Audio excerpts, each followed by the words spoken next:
Salut tout le monde, j'espère que vous allez bien les amis, on se retrouve aujourd'hui pour une nouvelle vidéo. Je tiens à vous remercier, on est près de 82 000 abonnés, un petit peu plus de 82 000 abonnés sur la chaîne, donc un grand merci à vous tous les amis.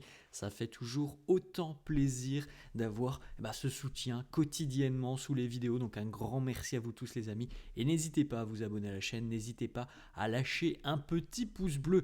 On va démarrer avec cette date et surtout cette photo iconique dans l'histoire du Real. C'était il y a 7 ans, jour pour jour, Ligue des Champions. Le Real se déplaçait du côté de Turin pour affronter la Juventus et vous vous souvenez certainement du retourné acrobatique de Cristiano Ronaldo, l'un des retournés les plus historiques tout simplement de l'histoire du football, avec ce but monumental où il s'était élevé. Je n'ai plus la hauteur en tête, mais c'était quand même quelque chose d'assez hallucinant pour Cristiano.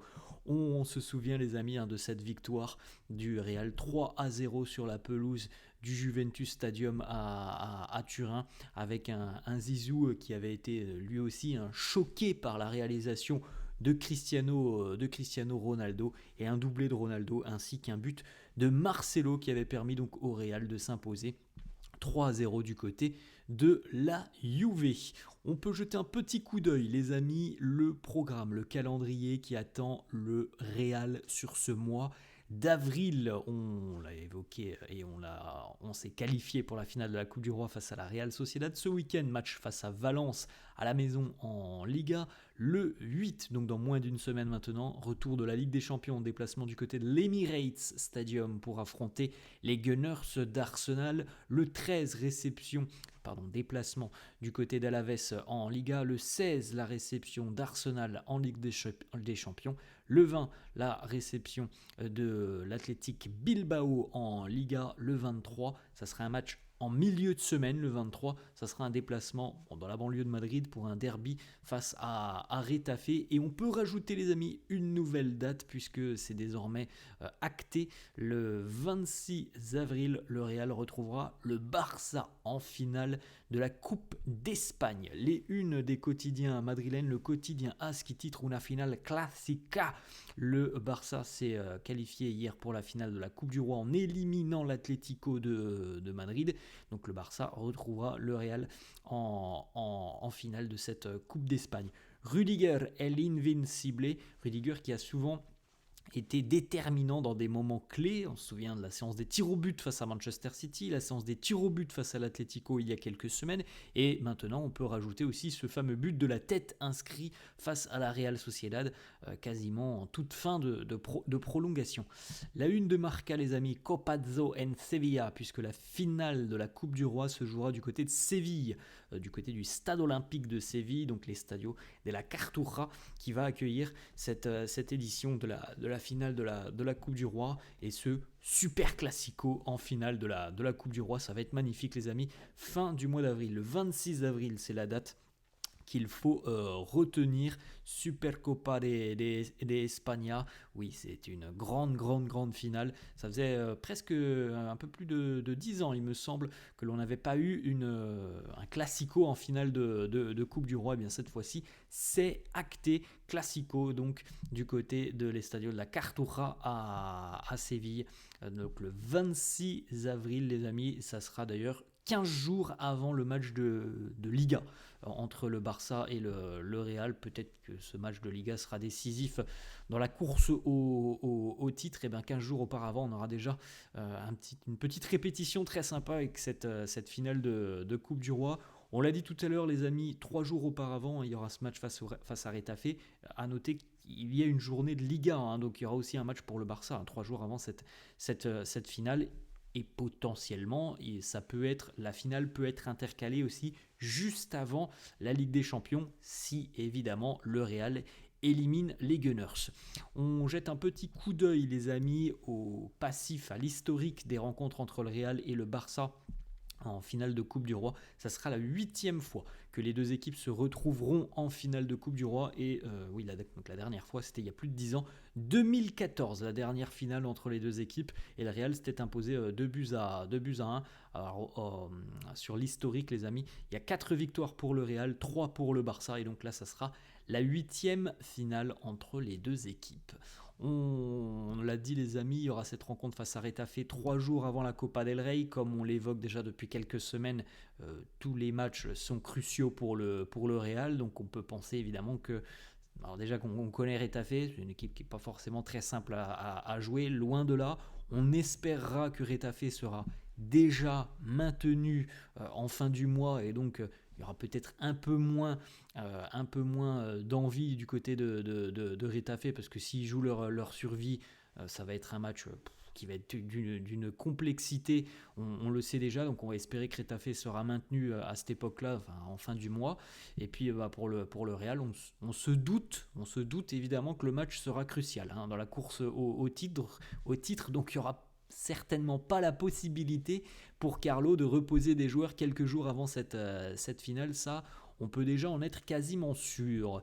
Petite information les amis sur Vinicius, on a retrouvé un grand Vinicius sur cette rencontre face à la Real Sociedad. C'est très bien, on l'a dit hier, c'est certainement au meilleur moment de la saison, il reste 2 mois de compétition, et retrouver un Vinicius aussi performant sur le terrain et qui fait autant de différence, c'est une très bonne nouvelle avant toute les échéances qui se profilent pour le Real.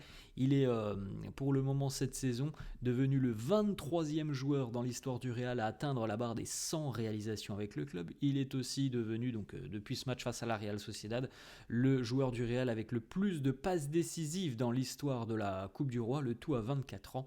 C'est quand même plutôt pas mal. Et cette année, Vini, malgré une saison un petit peu en dents de scie, Vini cette saison, c'est quand même une implication sur un but, donc but plus passe décisive, c'est toutes les 104 minutes pour Vinicius, donc c'est quand même plutôt pas mal. Ensuite, les amis, une petite déclat et un petit échange assez sympa entre Hendrik et un journaliste. Le journaliste lui dit tout simplement: tu es le Pichichi du Real dans cette compétition, dans la Coupe du Roi.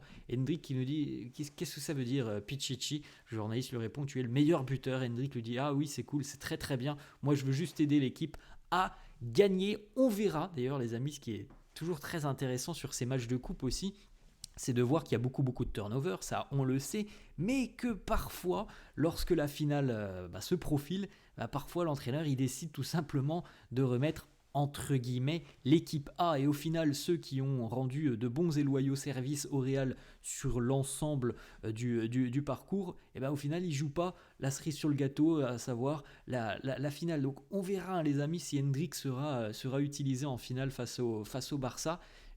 Franchement, j'en ai pas la certitude à l'heure actuelle.